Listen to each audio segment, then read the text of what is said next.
Hi hello welcome to TV repair expert channel. ఇవాళ మన వీడియోలో చిన్న సబ్జెక్ట్ అనేది మీతో షేర్ చేయబోతున్నాను. ఒక మదర్ బోర్డ్ అనేది డెడ్ కండిషన్లో ఉన్నప్పుడు ఇది మదర్ బోర్డు మార్చే కండిషన్లో ఉందా, రిపేర్ కండిషన్లో ఉందా అనే విషయం మనకి ఈ వీడియోలో తెలుసుకోవచ్చు.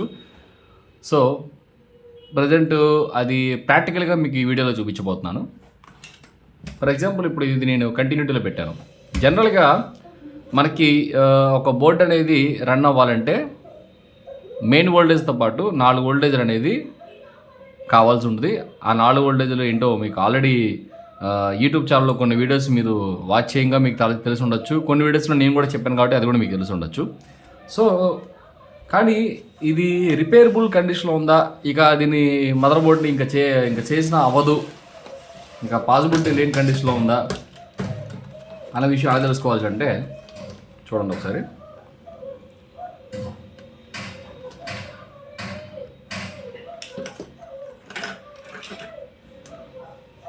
ఇప్పుడు ఆల్రెడీ నేను ఇన్పుట్ వోల్టేజ్ ఇవ్వడం జరిగింది.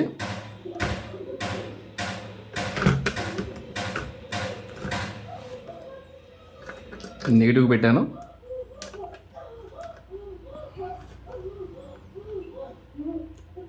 $18 అంటే ఇక్కడ నుంచి మన ఇక్కడ ఎందుకు పెట్టారంటే 19 వోల్ట్స్ ఇక్కడ మనకి ఇచ్చినప్పుడు మెయిన్ ఈ ఫండమెంటల్ నుంచే 5 వోల్ట్స్, 3.3 వోల్ట్స్, 1.8 వోల్ట్స్ అనేది డివైడ్ అవ్వబడతాయి. సో అందుకే నేను ఇక్కడ పెట్టాను. సో ఇక్కడ ఇచ్చాను. Okay, 12 volts.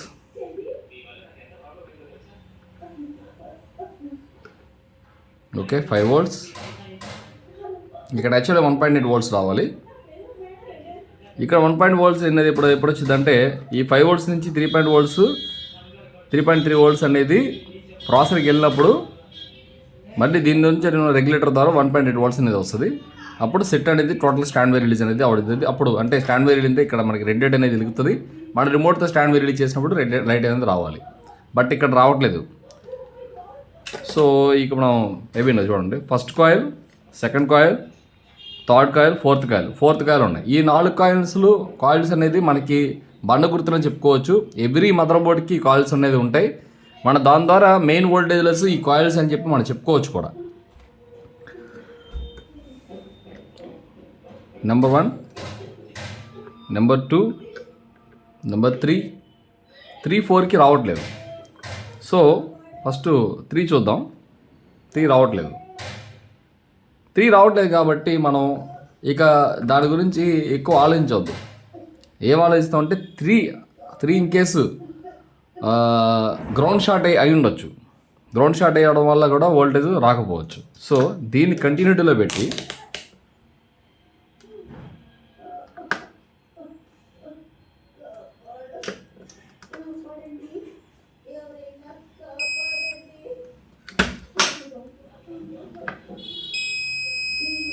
ఓకే 23 ohms అనేది షార్ట్ చూపిస్తుంది. అలా మనకు ఆల్రెడీ వోల్టేజ్ వస్తున్న షార్ట్ చూస్తే కనుక ఇక్కడ చూడండి, ఎటువంటి కంటిన్యూటీ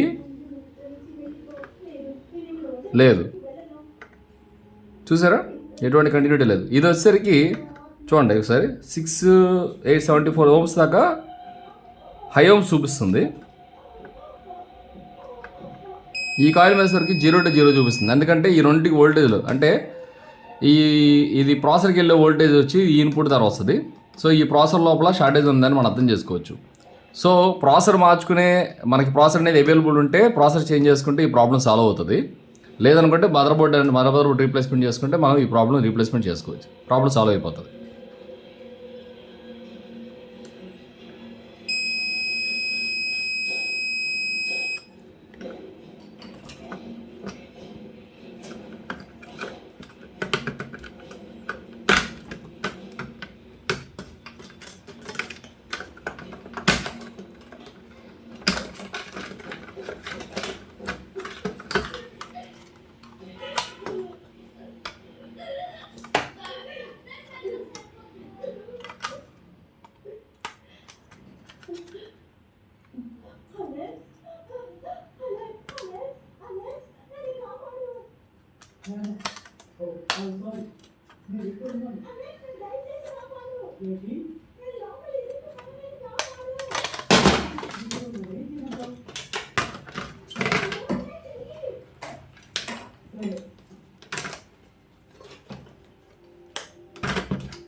చూసారా ఇక్కడ క్యాప్స్ కూడా మనకి షార్ట్ చూపిస్తున్నాయి.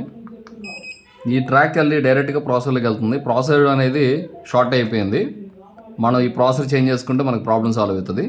సో ఈ ప్రాసెసర్ అనేది అవైలబుల్ ఉంటుంది కాబట్టి టోటల్గా ఈ బోర్డు అనేది రీప్లేస్మెంట్ చేస్తే మనకు ప్రాబ్లమ్ సాల్వ్ అయిపోతుంది.